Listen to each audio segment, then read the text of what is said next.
ရေနာကိုဟာမိုင်းနဲ့ဖြစ်ပျက်ခဲ့တဲ့ကိစ္စကြောင့်စိတ်ညစ်နေရပြီးမိုင်းကိုလည်းမျက်နှာချင်းဆိုင်မဝင်ရေးခဲ့ပါဘူးကံကောင်းတာကမိုင်းကဒီနေ့ကြားဝင်လာဘူးဆိုတော့မျက်နှာချင်းဆိုင်ကြမလို့တော့ပဲကျန်တဲ့တငယ်ချင်းတွေနဲ့သာအတူရှိနေပါတော့တယ်ကာဝကလည်းဒီနေ့မှထူးထူးခြားခြားပိုတက်ကြွနေတော့သူမကတော့မိုင်းနဲ့ဆိုင်တဲ့ကိစ္စတစ်ခုကြောင့်အခုလိုတက်ကြွနေရတာဖြစ်ကြောင်းဝန်ခံလိုက်ပါတယ်ဆာဆူကီကတော့ရေနာကိုသူမနဲ့ကြောင်းစင်ရဲ့လောက်တွေ့ဖို့ပြောလိုက်ပြီးမိုင်းကြောင့်ပြောစရာရှိရလို့ဆိုပါတယ်ချိတ်လိုက်တဲ့နေရာကတော့ခေါမိုးထက်ပဲဖြစ်ပြီးအဲ့ကတော့ဟာမိုင်းနဲ့ရေနာကိုတို့စီပါပဲရှိတယ်ဆိုပေမဲ့ဆာဆူကီကတော့ကိုအလွယ်တကူကူးထားတာကြောင့်တကားဖွင့်လို့ရနေခဲ့ပါတယ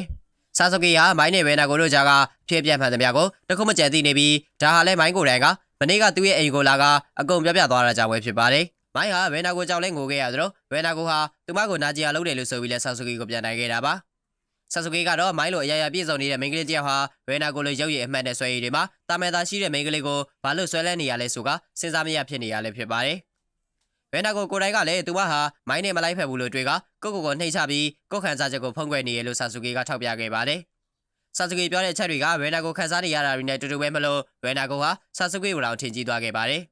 ဆာဆူကီကတော့သူမရဲ့အိတ်ချိန်တွေစားချက်ချိန်တွေဟာချစ်လာစွာတော့တငယ်ချင်းရဲ့အချစ်ထွယ်ပါကြောင်းအချိန်ကုန်သွားတယ်ဆိုတာဆိတ်ရှုပ်နေရပြီးရေနာကိုကတော့ဆာဆူကီနဲ့သူမဟာမိုင်းနဲ့ပတ်သက်လာရင်ရေပတ်ချင်းနင်းနေရလို့ခံစားလာရပါတယ်အဲ့ဒါကြောင့်ရေနာကိုကဆာဆူကီကိုမိုင်းနဲ့ပတ်သက်ပြီးနာကျင်ရလုံးပြီးခဲ့တဲ့အတွက်ပြန်တောင်းမယ်ကမိုင်းနဲ့လည်းပြန်လဲပြေးလဲခြင်းကြောင်းထုတ်ပြောလိုက်ပါတယ်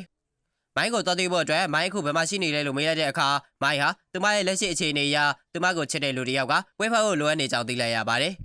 ဆိုလိုတာကတော့မိုင်းအတွက်သူမချစ်တဲ့သူထက်သူမကိုချစ်တဲ့သူကိုပဲအနားမှာထားဖို့လိုအပ်နေတာဖြစ်ပြီးမိုင်းရဲ့တယောက်တည်းရင်ဆိုင်နေရတဲ့အခြေအနေတွေကြောင့်လဲဆာဆူကီဟာရေနာကိုစိတ်ဆိုးခဲ့တာပ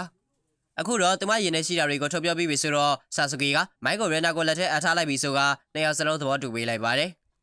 ရေနာကိုကတော့မိုင်းကိုရှာဖို့အတွက်ထွက်လာခဲ့ပြီးအခန်းထဲမှာတယောက်တည်းကျန်နေတဲ့အာဂျီဆိုင်နဲ့ဆုံသွားတော့တယ်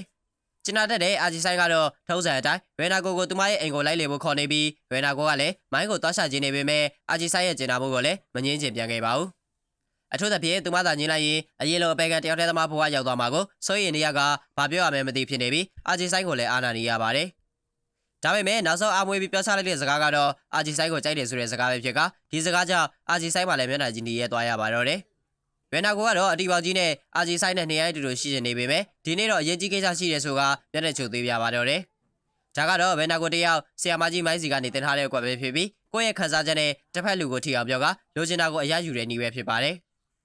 ်အာဂျီဆိုင်ကတော့ဘာမှမသိရှာပဲခရမ်းဂျီစီနဲ့နေလားငါလာနေရဲ့မျက်နှာကြီးနဲ့သူမလည်းရေနာကိုသဘောကျဝေခံလိုက်ကရိုမန်တစ်ကားတွေကလိုအနက်ခံရဖို့အတွက်နှက်ခမ်းလေးစုပြီးမျက်နှာကိုတော့ရှေ့တိုးပေးလိုက်ပါသေးတယ်ပြီးမှအတိပြန်ဝင်လာကြပြီးခုနကသူတို့မဟုတ်သူတို့ပုံစံနဲ့ဆာဆူကီနဲ့ခါဦးတို့စီစကားလမ်းကြောင်းပြောက်ကခါဦးဟာအာကာဆာကာကိုသွားမယ်ဆိုတဲ့အကြောင်းရောက်သွားကြပါတယ်ဒီစကားကိုကြတော့ရေနာကိုလည်းမိုင်းရှိနေမဲ့နေရာကိုသွားပြီးအာဂျီဆိုင်ကိုနှုတ်ဆက်ကအပြေးလေးထွက်သွားပါတော့တယ်ရေနာကိုရောက်သွားတဲ့နေရာကတော့ပါတီပွဲကျင်းပနေတဲ့ဟိုတယ်တစ်ခုပဲဖြစ်ပြီး၎င်းပါတီကတော့မိုင်းအတွက်တင့်တော်မဲ့သူရွေးချယ်မဲ့ပါတီပွဲပဲဖြစ်ပါတယ်အဲ့ပွဲထဲမှာចောင်းသားတော်တော်များများရောက်နေကြပြီးအဲ့ထဲမှာခါဦးတော်အစ်စ်ပါလိုက်ပါသေးတယ်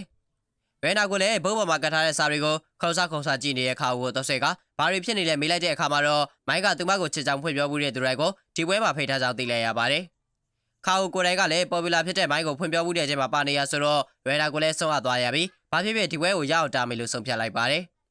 ခါဝကတော့ရေနာကိုအတဲလိုက်ဆွဲနေပြီးပွဲကိုမဖြတ်ချင်ဘူးလုပ်နေလို့ရေနာကိုလည်းတော်ကီဂျိုကျွေးကမိုင်းသာဒီပွဲမလုပ်ဘူးဆိုရင်တကယ်ချင်းဖြစ်တဲ့ခါဝအတွက်အခွင့်အရေးပိုရသွားနိုင်တယ်ဆိုကမလုံးပေးလိုက်ပါတယ်ဒါကြောင့်ခါဦးလည်းရေနာကိုရဲ့အကြံကိုချက်ချင်းလက်ခံလိုက်ပြီးနောက်တစ်ခုသိလိုက်ရကရေနာကိုကလည်းမိုင်းကိုကြိုက်နေရဆိုတာပဲဖြစ်ပါတယ်ရေနာကိုကတော့အတင်းချင်းပေမဲ့ခါဦးကတော့သူမကိုမိုင်းစီအရောက်ပို့ပေးလိုက်ကတစ်ဖက်မှာတော့မိုင်းဟာအသေးကွဲနေတဲ့သူတယောက်လိုမျိုးမိုင်းတွေနေပါတော့တယ်သူမရဲ့စိတ်ထဲမှာလည်းရေနာကိုတောင်းပန်နေပြီးဒါဟာသူမရဲ့အမှားတွေကိုပြန်ပေးစေဖို့တခုတည်းသောနည်းလမ်းဖြစ်တယ်လို့တွေးနေပုံရပါတယ်အဲ့ဒီအချိန်မှာပဲရေကိုဝတ်စုံလေးဝတ်ထားတဲ့ရေနာကိုကရောက်ရှိလာကမိုင်းကတော့သူမကိုဓာတ်ပုံလေးရိုက်ပေးထားမယ်ဆိုပြီးဖုန်းကလိုက်ရှာနေပေမဲ့ဖုန်းကအခန်းထဲမှာကျန်နေခဲ့တာမလို့ဒီမှာရှိမနေခဲ့ပါဘူးရေနာကိုကလည်းမိုင်းကိုဖုန်းခေါ်မရတဲ့အတွက်ဆူနေပြီးမိုင်းလည်းရေနာကိုကသူမကိုတကယ်စိတ်ဆိုးနေရဆိုတာကိုသိသွားခဲ့ပါတယ်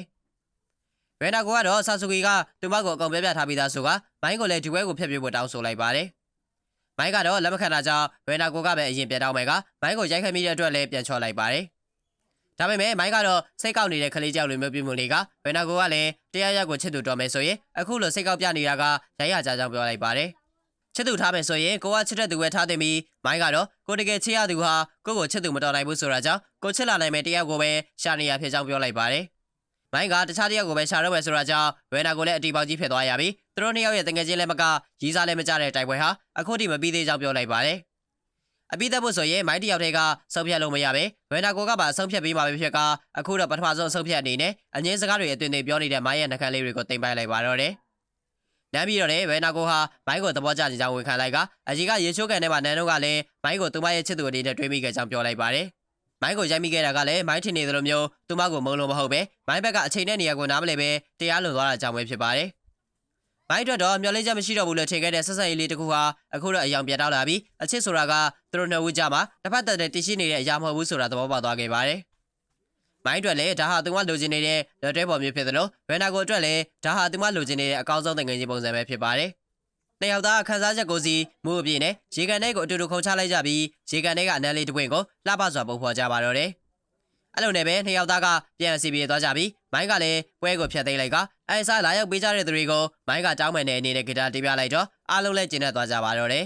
။ကိစ္စတွေကလည်းအရေးလိုပုံမှန်ဖြစ်လာခဲ့ပြီးဝေနာကိုကလည်းပျော်ရွှင်စရာအထက်ကျောင်းသားဘဝကိုတကယ်စတင်နိုင်ခဲ့ပြီးဖြစ်ပါတယ်။နောက်ဆုံးတော့ဇော်လာကုံဆိုတဲ့အချိန်လေးတစ်ခုရောက်ရှိလာပြီးဝေနာကိုတယောက်မိုင်းကိုတီးကြတဲ့တိုက်ပွဲရလက်အဖြစ်ပေးရတော့မှဖြစ်ပေမဲ့ဝေနာကိုကတော့အခုထိရီးစားဘယ်လိုထားရမလဲဆိုတာနားမလည်သေးဘူးဆိုပြီးမိုင်းကိုရင်ဝတက်တဲ့စောင့်ကန်ပါတော့တယ်။ဒါပေမဲ့ဝေနာကိုကမိုင်းကိုတကယ်ကြိုက်နေတာဆိုတော့နောက်ဆုံးရလက်အနေနဲ့ချစ်သူတော်မဟုတ်ဘူးဒါပေမဲ့တကယ်ချင်းအစ်စ်ထပ်တော့ပို့တယ်ဆိုပြီးဟိုမရောက်ဒီမရောက်ဆက်ဆက်ရေးတစ်ခုမှပဲနေဖို့ကမ်းလှမ်းလိုက်ပါတယ်။မိုင်းကတော့သူမလို့ချင်တာကိုရအောင်ယူမဲ့သူဆိုတော့သူမဟာဝေနာကိုရဲ့ရီးစားဖြစ်လာဖို့ကြိုးစားအောင်မှဖြစ်ပြီးဘလို့အနေထားမျိုးမှာမဆိုလက်လျှော့ဖို့စိတ်ကူးမရှိဘူးလို့စစ်ကြော်ညာလိုက်ပြန်ပါတယ်။အချိန်ကာလကတော့သူမတို့ကြောင်းပြီးတဲ့အထိပဲဖြစ်ပြီးဝေနာကိုလည်းမိုင်းရဲ့စိတ်ခေါ်မှုကိုထပ်မံလက်ခံလိုက်ရပြန်ရင်အပိုင်းလေးကဒီမှာပဲအဆုံးသတ်သွားခဲ့ပါတယ်။